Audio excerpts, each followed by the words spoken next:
Part 2 की starting होती है और हम देखते हैं लिन खुद ही चोंग का हाथ पकड़ के चलने लगती है।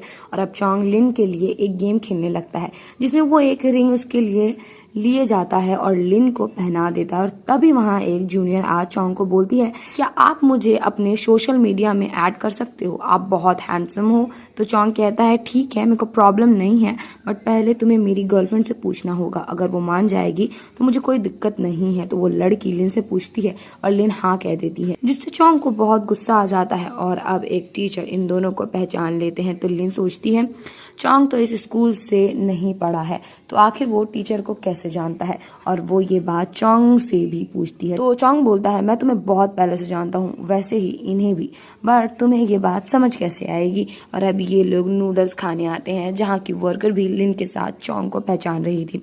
ये भी लिन हैरान थी, बट चोंग का कहना था वो उसे कोई दूसरा इंसान समझ रही है। तो वर्कर कहती है कि हो सकता है मैंने गलत समझ लिया हो, बट मुझे याद है जब भी लिन आती थी यहाँ नूडल्स खाने, उसके पीछे हमेशा एक लड़का रहता था जो उसके पीछे बैठकर नूडल्स खाता था और सेम नूडल्स ही ऑर्डर करता था।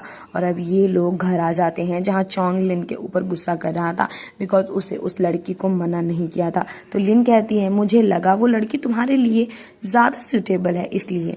और ये बोल वो मन में सोच रही थी हम दोनों बस 30 दिन के गर्लफ्रेंड बॉयफ्रेंड है, इससे ज्यादा हमारे बीच कुछ ही नहीं है। तो चोंग बोलता है ओह तो तुम जाना चाहती हो, क्या हम दोनों एक नहीं हो सकते, मैं तुम्हें एक चांस देता हूँ मेरा होने का। और ये सब देख लिन को याद आता है चोंग की मॉम की बातें, और उन्होंने कहा था चोंग नॉर्मल इंसान नहीं है, उसे अच्छी परवरिश नहीं मिली है और उसमें इमोशन भी नहीं है। और हमें चोंग के बचपन का फ्लैशबैक दिखाया जाता है जिसमें वो एक बर्ड के साथ खेल रहा था, बट बर्ड तो उसके साथ नहीं खेल पा रहा था, इसलिए चोंग उसे बोलता है मैं तुम्हारे लिए दुनिया का सबसे बेस्ट केज खरीदूंगा और तब तुम मेरे साथ रहोगे। मॉम डैड तो मुझे टाइम नहीं देते, एटलीस्ट तब तुम तो मुझसे बात करोगे। और इतना बोल वो एक न्यू केज लेकर आता है जहां वो देखता है बर्ड उसके केज से भाग चुका था। और जब वो बाहर आकर देखता है तब बर्ड मरा हुआ पड़ा था क्योंकि वो भागने की कोशिश कर रहा था। और अब प्रेजेंट टाइम में लिन को लेट नाइट डॉक्टर की कॉल आती है, जिनका कॉल देख वो घबरा गई थी बिकॉज उसे लग रहा था कि दादी की कहीं तबीयत तो बिगड़ नहीं गई ना। बट डॉक्टर बोलते हैं मैंने सुना है तुम आजकल एक लड़के के साथ घूमती हो, उसे छोड़ दो। तो लिन कहती है ये मेरा पर्सनल मामला है, इसलिए आपका कोई लेना देना नहीं होना चाहिए। और हम देख पाते हैं डॉक्टर किसी लड़की के साथ सोए हुए थे और वो उस लड़की को सोते हुए देख बोलता है तुम लिन की जैसी दिखती हो पर लिन हो ही नहीं, मुझे लिन चाहिए। और इधर लिन को चोंग की मॉम की बातें याद आ रही थी जिसमें उन्होंने बर्ड की कहानी लिन को बताई थी, बट उनके हिसाब से चोंग ने बर्ड को मारा था उसकी आवाज से परेशान होकर। और वो साफ कहना चाह रही थी कि लिन चोंग के लिए उसी बर्ड की तरह है, लेकिन चोंग उसके साथ कुछ उससे भी ज्यादा करेगा। और ये सारी बातें सोच लिन चोंग की दी हुई रिंग खोल देती है। और इधर चोंग बहुत गुस्से में था जहां उसके दोनों दोस्त उसकी वजह उससे पूछ रहे थे, बट वो उन्हें कुछ नहीं बताता। और अब नेक्स्ट मॉर्निंग लिन हॉस्पिटल में थी जहां इस बार उसकी दादी उसे पहचान लेती है, जिससे लिन बहुत ज्यादा इमोशनल हो गई थी। और अब दादी कहती है तुम तो बहुत सुंदर हो, बहुत से लड़के होंगे जो तुम्हें पाना चाहते होंगे।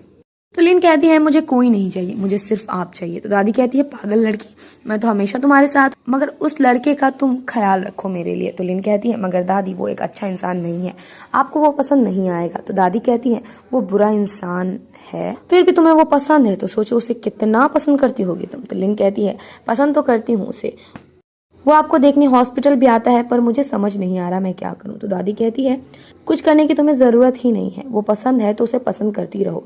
और अब लिन के पास उसी दिन वाली लड़की का मैसेज आता है जिसने चोंग से उसकी वीचैट मांगी थी, और वो लिन को बोल रही थी आपके बॉयफ्रेंड ने मेरे को कोई मैसेज नहीं किया ना रिप्लाई दिया, आपका बॉयफ्रेंड आपसे बहुत प्यार करता है, मैं विश करती हूँ आप लोग हमेशा खुश रहो। और ये सब देख लिन चोंग के दिए हुए रिंग को देखने लगती है और अब जाकर वो एक स्टॉल से एक चेन खरीदती है। और इधर चोंग की मॉम चोंग को बहुत कुछ बोल रही थी जहाँ वो उनकी हर बातों को इग्नोर कर रहा था। और उसकी ये सब हरकतें देख मॉम का तो दिमाग खराब हो गया था कि इस लड़की का क्या मैं करूं। और इधर लिन को हॉस्पिटल से कॉल आता है अर्जेंटली और वो भागते हुए हॉस्पिटल पहुंचती है जहां डॉक्टर उसे बताते हैं उसकी दादी का अब सर्जरी करना होगा और वेट और ज्यादा लॉन्ग नहीं कर सकते। तो लिन मान जाती है क्योंकि उसने पैसे भी जमा कर लिए थे। बट डॉक्टर उसे बताते हैं जो डॉक्टर सर्जरी करता है वो भी अब्रॉड में है, तो उसे उनके आने तक का वेट करना पड़ेगा। बट इतना समय उसकी दादी के पास नहीं था और ये सुनते ही लिन उस डॉक्टर को कॉल करती है, मगर कॉल नहीं लग रहा था। जो देख वो हिम्मत हार गई थी, मगर फिर उसे चोंग का ख्याल आता है और अब वो चोंग को कॉल कर बुलाती है और चोंग भागते हुए वहां आता है, जहाँ लिन उसे सारी बातें बताती है और ये भी कि डॉक्टर की मीटिंग लंदन में है। तो चोंग उसे उसका जो सामान है पैक करने को बोलता है, क्योंकि अब वो उसे लंदन लेकर जाने वाला था, जहाँ वो लोग डॉक्टर को मिलकर ढूंढते हैं, क्योंकि एग्जैक्ट लोकेशन तो लिन को पता नहीं थी। और वो ये भी बोलता है कि उन लोगों के नजरिए में वो दादी का ख्याल रखने के लिए वहाँ के बेस्ट नर्स को रखेगा, क्योंकि वो उसकी भी दादी है। और ये सब सुन लिन अपना चैन निकालती है, जिसमें हम देखते हैं उसने वो रिंग डाल ली थी और एज अ पेंडेंट वो उसे पहन रही थी। और अब चोंग अपने दोस्त को आधी रात में पकड़ लेता है, और वो इसलिए क्योंकि उसका भाई ही लिन के दादी का डॉक्टर था और वो ही अपने भाई को इजीली लोकेशन बता सकता था। बट उस दोस्त को लग रहा है उन्होंने उसको किडनैप कर लिया है। बट लिन उससे सारी बातें बताती है और अब सारी बातें उसके दिमाग में फिट हो जाती है और अब ये लोग सभी लंदन आ जाते हैं, जहाँ चोंग का दोस्त तो लिन को दुखी देख उसे फनी फनी बातें बोल हंसा रहा था। और वो बोलता है, जितनी बार मैं आपको देखता हूँ मेरे को लगता है मैं आपको पहले से जानता हूँ, क्या इससे पहले हम कभी मिले हैं? बट लिन इससे साफ मना कर देती है। और अब वो दोस्त एक अम्ब्रेला देखता है, जो देख उसे बचपन का याद आता है। और हम देखते हैं बचपन में जब वो छोटा था तब चोंग उसे अम्ब्रेला देकर बोलता था, वो जो लड़की दिख रही है ना, उस लड़की को जाकर बोलना तुम्हें बस स्टॉप तक छोड़ दे, क्योंकि तुम खो गए हो। और वो लड़की लिन थी और ये वक्त वो हाई स्कूल में पढ़ती थी। तो दोस्त कहता है, आप जाकर डायरेक्ट उसे अम्ब्रेला ही क्यों नहीं दे देते? तो चोंग कहता है, जितना बोला है उतना करो। और वो दोस्त जाकर ऐसा ही करता है और लिन भी मान गई थी, क्योंकि उस वक्त वो बच्चा था और अब ये सब उस दोस्त को याद आ गया था। और तभी वहाँ उस दोस्त का भाई आता है, डॉक्टर जिन, जो कि वही डॉक्टर था जो लिन के पीछे पागल था। और उसे चोंग बताता है वो लिन को यहाँ लेकर आया है और लिन उसे सारी प्रॉब्लम बताती है। और दोस्त बोल, आप मेरी भाभी का मदद कर दो भाई, वरना मेरा दिल बाहर आ जाएगा और मैं मर जाऊंगा। बट डॉक्टर उसे उसकी नौटंकी बंद करने को बोलता है और वो लिन को बोलता है, तुम्हारी दादी मेरी पेशेंट है, तो ऑफ कोर्स मेरा काम है बीमार लोगों का इलाज करना, मैं जरूर उनकी सर्जरी करूंगा। और अब ये लोग चाइना आ जाते हैं, जहाँ दादी की सर्जरी स्टार्ट हो चुकी थी और लिन बहुत ज्यादा घबरा रही थी। तो चोंग उसे बोलता है, तुम घबराओ मत, मैं तुम्हारे साथ हूँ। और तभी डॉक्टर आके इन्हें गुड न्यूज देते हैं कि सर्जरी सक्सेसफुल हुई। और ये सुन लिन बहुत खुश हो जाती है। बट डॉक्टर बोलते हैं सर्जरी तो सक्सेसफुल रही है, मगर उनकी मेडिकल कंडीशन ठीक नहीं है, अभी भी कोई गारंटी नहीं है। और ये सुन लिन की खुशी तुरंत चली जाती है। और अब चोंग उसे खाना ला कर देता है और लिन उसका शुक्रिया अदा करती है और बोलती है, तुम नहीं होते कभी ये सब नहीं हो पाता। तो चोंग कहता है, तुम्हारे लिए अब यही अच्छा होगा कि तुम मेरे बिना रहना छोड़ दो, मैं तुम्हारे साथ ही रहूंगा। और अब लिन उसे अपने घर की दूसरी चाबी देती है, जिससे उसका जब मन करे वो आ सकता है। और अब नेक्स्ट मॉर्निंग लिन की आंखें बहुत लेट से खुलती है और वो देखती है चोंग तो ऑलरेडी उसके घर में था और उसने उसके लिए ब्रेकफास्ट भी रेडी कर रखी थी। और उसे गुड न्यूज देता है कि हॉस्पिटल से कॉल आया था और उन्होंने बोला कि दादी खतरे से बाहर है। और ये सुन लिन खुश हो जाती है और अब ये लोग मिलकर ब्रेकफास्ट कर रहे थे, जहां लिन सोच रही थी हम लोग तो खुद सुबह के 4 बजे घर आए थे, तो कैसे ये इतनी जल्दी आ गया? इसने मतलब पूरी रात रेस्ट नहीं किया है और ये सब ये मेरे लिए कर रहा है। और वो उसे बोलती है, तब तुमने बिल्कुल भी रेस्ट नहीं किया होगा। तो चोंग बोलता है, क्या बात है, तुम मेरे लिए फिक्र कर रही हो? और अब चोंग दादी की ग्लास से बनी हुई टॉय सब देख रहा था और वो सोच में था कि आखिर ग्लास भी जलाकर ये सब बन सकता है। तो लिन उसे बोलती है, जब दादी ठीक हो जाएगी तब मैं तुम्हें उनके शॉप लेकर चलूंगी और वहां पे ग्लास के टॉय बनाना सिखाऊंगी। और तभी चोंग का ध्यान लिन के पेंडेंट में पड़ता है और वो बोलता है, तुम सीक्रेटली मेरे दिए हुए रिंग को पेंडेंट बनाकर पहन रही हो, इसका मतलब क्या है? कहीं तुम मेरे से प्यार तो नहीं करने लगी हो ना? और इतना बोल वो उसे किस कर लेता है और फिर वो कहता है, तुम मुझे कब से पसंद करती हो, कन्फेस क्यों नहीं कर देती? तो वो बोलती है, मुझे समझ नहीं आ रहा मैं कहाँ से स्टार्ट करूँ। तो चोंग उसे आइडिया देता है, पहले कन्फेशन कर दो। और इतना बोल वो रिकॉर्डिंग चालू कर देता है और लिन बोलती है, मुझे नहीं पता ये कब स्टार्ट हुआ, पर मैं तुम्हें पसंद करने लगी हूँ। और ये रिकॉर्ड होते हुए चोंग बोलता है, अगर तुमने फ्यूचर में मुझे छोड़ने की कोशिश की तो मेरे पास अब एविडेंस है, इसलिए ऐसा करने का सोचना मत। तो लिन कहती है मैं नहीं छोड़ने वाली तुम्हें, और ये सुनते ही चोंग उसे किस कर देता है, मगर लिन उसे दूर कर बोलती है हमें हॉस्पिटल जाना है। और अब लिन हॉस्पिटल आती है जहाँ डॉक्टर उसे दादी के बारे में बताने के बजाय उसे उसका और चोंग के रिलेशन के बारे में पूछ रहे थे, मगर लिन उन्हें कुछ भी नहीं बताती। तो डॉक्टर बोलते हैं तुम्हें पता है हम लोग एक दूसरे को 3 साल से जानते हैं, और तुम्हें याद है हम लोग पहली बार कब मिले थे। और अब हम पास्ट में चले जाते हैं जहाँ लिन बहुत घबराई हुई थी, और अब डॉक्टर के कार से रोती हुई एक लड़की जा रही थी, और लिन डॉक्टर के पास जाकर उन्हें अपनी दादी की कंडीशन बता रही थी, बट डॉक्टर अपने पर्सनल चीजों में इतने उलझे हुए थे कि वो उसे नोटिस भी नहीं करते। और लिन के हिसाब से ऐसे वो लोग फर्स्ट टाइम मिले थे, बट डॉक्टर उसे बताते हैं ये हमारा फर्स्ट मीट नहीं है, मैंने इससे पहले तुम्हें कहीं और देखा है। बट लिन ये सब सुनने में बिल्कुल इंटरेस्टेड नहीं थी, इसलिए वो भी इसके आगे कुछ नहीं बोलते। और अब डॉक्टर उसे चोंग के लिए भड़काने लगते हैं, ये बोलकर कि तुम्हारा बॉयफ्रेंड तुमसे बहुत कुछ छिपा रहा है, उसके दादाजी भी यहाँ पे एडमिट है। तो लिन कहती है उसने मुझे इसके बारे में ऑलरेडी बता रखा है, वो मुझसे कुछ नहीं छिपाता है। बट डॉक्टर उसे कुछ बताने ही वाले थे कि वहाँ चोंग आ जाता है, जो कि लिन को वहां से लेकर चला जाता है। और अब चोंग उसे अपने लाइफ के बारे में बताने लगता है कि जब वो छोटा था तब डॉक्टर उसे उसके पापा से ज्यादा मानते थे, बहुत अच्छे से ट्रीट करते थे। और एक दिन उसने अपने मॉम की लड़ाई में सुना कि उसके डैड उसका और अपने डीएनए टेस्ट करवाना चाहते थे, और फिर उसके हेयर लेकर जा ही रहे थे कि उनका एक कार एक्सीडेंट हो गया, और इसके बाद वो कहीं गायब ही हो गए। उसके बाद में अपने डैड से कभी नहीं मिला। और ये सब सुन लिन उसका हाथ पकड़ लेती है, क्योंकि उसे उसके लिए बहुत ज्यादा बुरा लग रहा था। और अब नेक्स्ट डे अगेन लिन नर्स के मुंह से सुनती है कि वो ओल्ड आदमी कल तक ठीक था, मगर जैसे उसका पोता आया तब से उसकी तबीयत खराब हो गई है। और ये सब सुन डॉक्टर उसे बोलते हैं 100% तुम चोंग के बारे में कुछ नहीं जानती, और अब तो मैं और ज्यादा क्यूरियस हो गया हूँ तुम दोनों के एंडिंग को देखने के लिए, आखिर तुम लोग के रिलेशन के एंड क्या होगा। और अब चोंग की मॉम हॉस्पिटल में लिन को देखती है और उसे अपने पास बुलाकर बोलती है लगता नहीं तुम्हें मेरी हेल्प चाहिए चोंग को छोड़ने के लिए, तो तुम्हारी दादी यहाँ हॉस्पिटलाइज है, तो तुमने बहुत सी रूमर सुनी होगी, वो सब सच है। सच बोलूं तो मुझे पता था आगे चलकर वो ऐसा ही हो, मुझे उसे पैदा ही नहीं होने देना चाहिए था। और तभी वो देखती है चोंग वहीं खड़ा था, और उसने उनकी सारी बातें सुन ली थी। और अब लिन और चोंग एक साथ थे, जहाँ लिन के सामने एक डॉग आता है और वो उसे प्यार करने लगती है, तो चोंग उसे उस डॉग को पालने को बोलता है। तो लिन कहती है अभी मैं ये अफोर्ड भी नहीं कर सकती, इसकी केयर कैसे करूंगी, पूरा दिन तो मेरा दादी को केयर करने में लग जाता है। तो चोंग उसे बोलता है तो वो उसकी केयर करेगा, आखिर अब वो सभी फैमिली है, एक घर में रहते हैं। और हमें पता चलता है जब चोंग की मॉम ने वो सब बोला था तब चोंग वहां से चला गया था, और लिन उन्हें बोल रही थी मुझे लगता है आपने जो कुछ बोला है वो पूरा का पूरा बकवास है, और शायद आप उसे इस दुनिया में लाकर रिग्रेट करती होगी, मगर चोंग भी आपको अपनी माँ के रूप में चूज नहीं करना चाहता था। और उसकी ये बातें सुन मॉम हैरान थी कि ये मुझे कैसे बोल रही है। और अब लिन चोंग के पास जा उसे हग कर लेती है। तो चोंग कहता है तुमने सुना नहीं मॉम मेरे बारे में क्या सोचती है। तो लिन कहती है मुझे किसी की बातों से कोई फर्क नहीं पड़ता, और एक बात तुम याद रखना, कोई है जो खुश है कि तुम इस दुनिया में आए हो, और मेरे सामने तुम्हें ऐसे रिएक्ट करने की कोई जरूरत नहीं है, क्योंकि मेरी नजर में ऑलरेडी बुरे थे, मैं तुमसे नफरत करती थी बट अब मैं तुमसे बहुत प्यार करती हूँ। और ये सारी बात सुन चोंग उसे हग कर लेता है।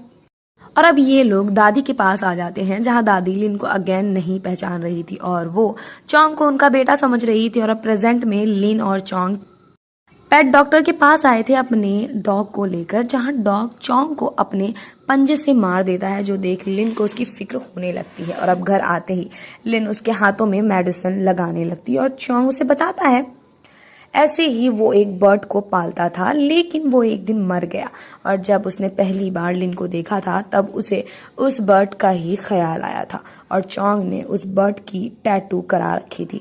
लिन उससे पूछती है क्या मैं उसके जैसा हूँ, तो चोंग कहता है नहीं, क्योंकि जब मैं तुम्हें देखता हूँ मेरा दिल पागलों की तरह धड़कने लगता है। और लिन उसे अपने बारे में बताने लगती है कि उसे उसकी दादी ने पाला है, जब वो छोटी थी तभी उसकी मॉम की डेथ हो गई थी।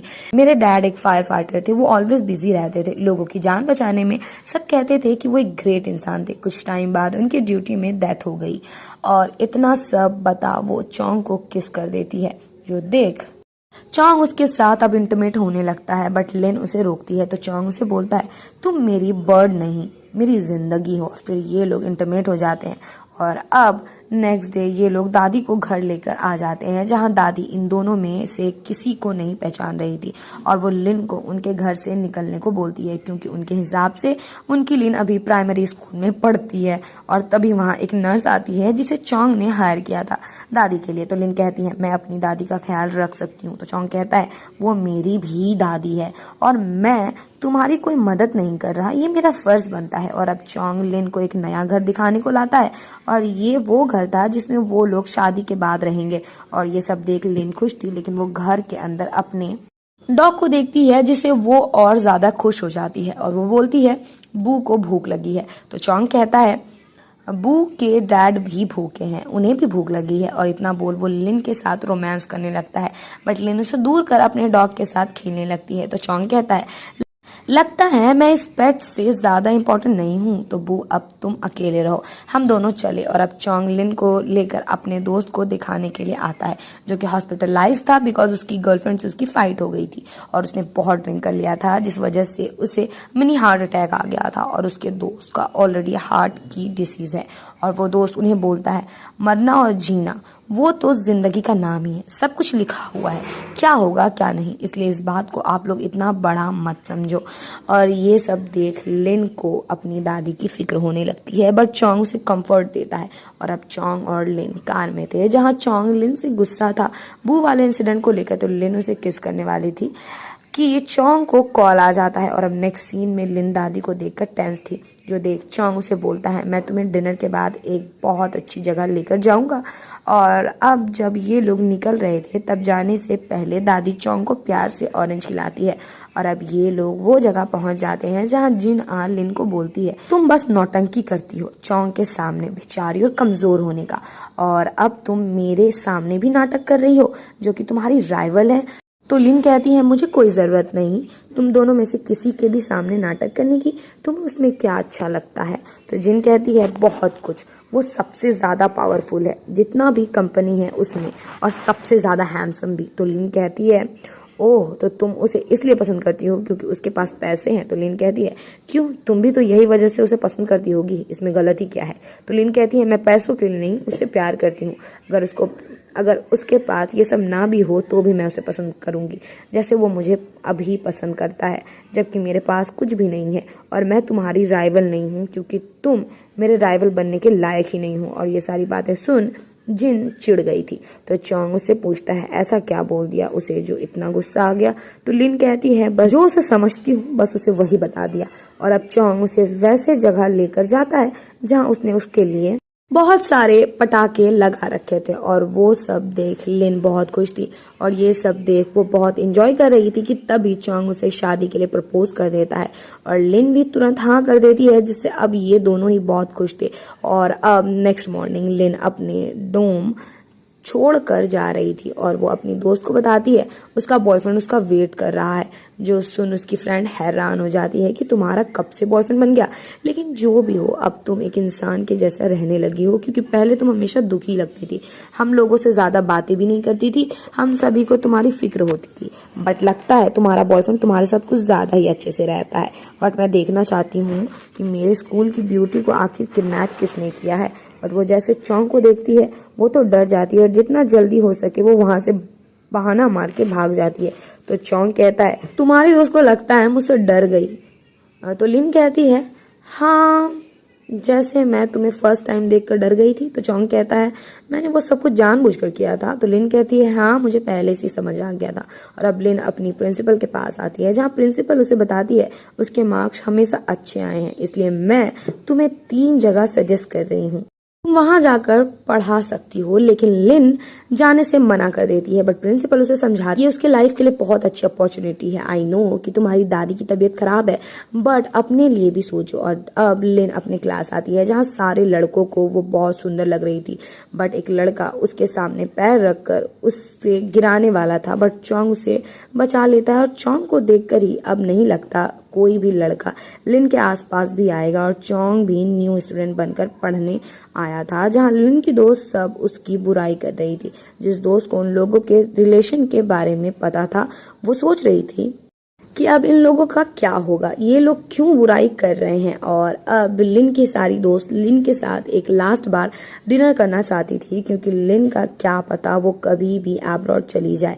और अब ये लोग डिनर करने आते हैं, जहाँ सारे दोस्त लिन को यही सजेस्ट कर रहे थे कि तुम अब्रॉड वाला मौका छोड़ो मत, वो सबको नहीं मिलता। और तभी वहाँ चोंग आ जाता है और सारी लड़कियां देखकर डर जाती है। और अब वहाँ बैठे एक लड़के से चोंग कॉम्पीट करने लगता है, क्योंकि वो लिन के क्लोज आना चाह रहा था, इसलिए वो उसे खाना वगैरह दे रहा था उसे इम्प्रेस करने के लिए, जो चोंग उठाकर खा ले रहा था। और एक लड़की जो चोंग के ट्यूशन देने गई थी और उसने उसे भगा दिया, वो चोंग से पूछ ही लेती है, क्या सच में तान तुम्हारी वजह से लेक में छलांग मार के सुसाइड कर ली थी, और क्या उस वक्त तुम और तान रिलेशन में थे। बट चोंग उसका कोई जवाब नहीं देता और उस लड़की को बहुत गुस्सा आ जाता है, इसलिए वो वहां से चली जाती है। जो देख बाकी लड़कियां भी वहां से चली जाती हैं।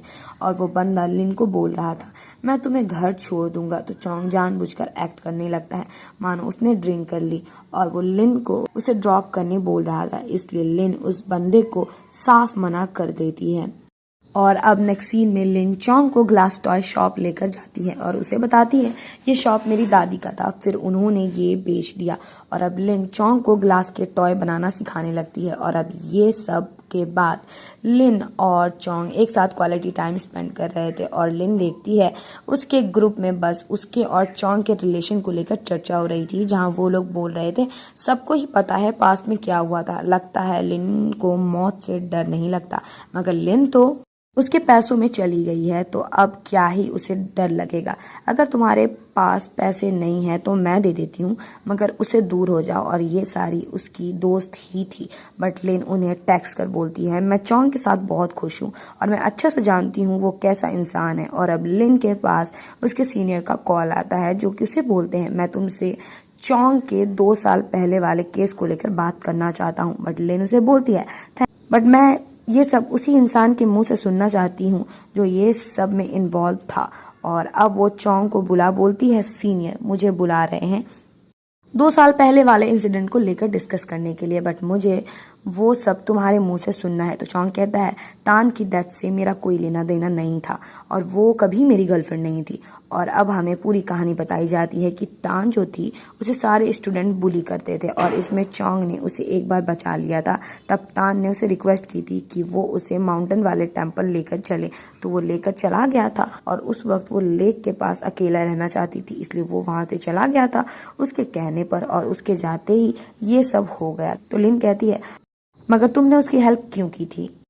चोंग कहता है, बिकॉज उसकी आंखें मुझे तुम्हारी याद दिलाती थी। और अब लिन घर आती है, जहाँ वो देखती है उसकी दादी सोई हुई है, तो वो उन्हें उठाने लगती है। बट वो नोटिस करती है ना दादी सांस ले रही है ना दादी कोई एक्ट कर रही है, जिससे ये क्लियर हो जाता है कि दादी अब इस दुनिया में नहीं रही, जिससे उसका ब्रेक डाउन हो जाता है। और अब ये लोग दादी के ग्रेव में आते हैं, जहाँ लिन रोते हुए बोल रही थी अब उसकी कोई फैमिली नहीं रही। तो चोंग कहता है, अब से मैं तुम्हारी फैमिली हूँ। और अब लिन रोते रोते बेहोश हो जाती है, तो चोंग उसे हॉस्पिटल लेकर आ जाता है, जहाँ डॉक्टर लिन का इलाज करने के बाद बोलते हैं, मैं थोड़ा क्यूरियस हूँ तुम दोनों के बारे में जानने के लिए, बट इतने दिनों से सोच रहा था तुमसे पूछूं या नहीं, ये सही रहेगा कि नहीं। तो चोंग कहता है, जब इतना ही लग रहा है तो पूछने की जरूरत क्या है, मत पूछो। तो डॉक्टर कहते हैं, क्या तुम सच में लिन को पसंद करते हो या उसके लिए बुरा लगता है इसलिए ये सब कर रहे हो। और अब नेक्स्ट डे चोंग आता है हॉस्पिटल लिन को पिकअप करने के लिए, बट नर्स उसे बताती है वो तो सुबह ही डिस्चार्ज हो गई है। और अब लिन चोंग की मॉम के पास आती है, जहां मॉम उसकी दादी को लेकर उसे दिलासा देती है और उसे बताती है उसके फादर ने ही चोंग की जान बचाई थी बचपन में, जब चोंग के मॉम डैड इस बात को लेकर झगड़ा कर रहे थे कि चोंग किसकी औलाद है। तब कंपनी में आग लग गई थी, और उसी वक्त लिन के फादर चोंग को बचाने के चक्कर में अपनी लाइफ खो दी थी। उन्होंने चोंग की तो लाइफ सेव कर ली थी, बट खुद सरवाइव नहीं कर पाए।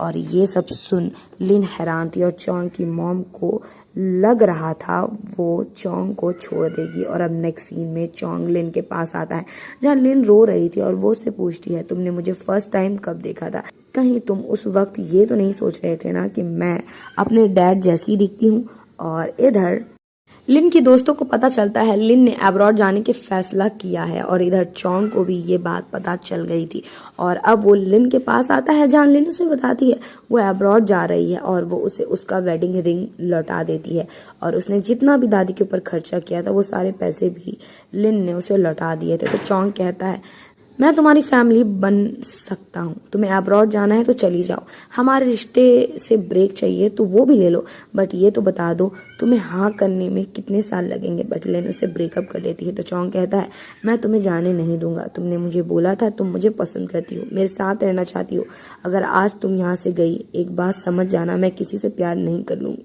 मैं किसी से भी प्यार नहीं करूंगा। तो लिन कहती है जो करना है करो, मुझे फर्क नहीं पड़ता और इतना बोल वो वहां से चली जाती है और अब कुछ साल का लीव ले लिया जाता है और अब लिन चाइना वापस आती है एक बड़े लॉयर बनकर और जिस होटल में वो आती है वहां पे एक जिसका नाम शू था वो भी आई हुई थी और उसके आने की वजह से इन लोगों की एंट्री नहीं मिल रही थी बिकॉज वो एक फेमस स्टार थी और सारे लोग उसको लेकर बोल रहे थे कि शू और चोंग रिलेशन में इन 3 सालों में। और ये सारी बातें लिन भी ध्यान से सुन रही थी और तभी वहां चोंग और शू भी साथ में हाथ डाल के आ जाते हैं जो देख लिन हैरान थी। तभी शू के सारे फैंस उसे देखने के चक्कर में लिन का पैर लांग देते हैं और चोंग को ऐसा लग रहा था कि अभी उसने लिन को देखा मगर फिर उसे लगने लगता है ये उसका वहम है।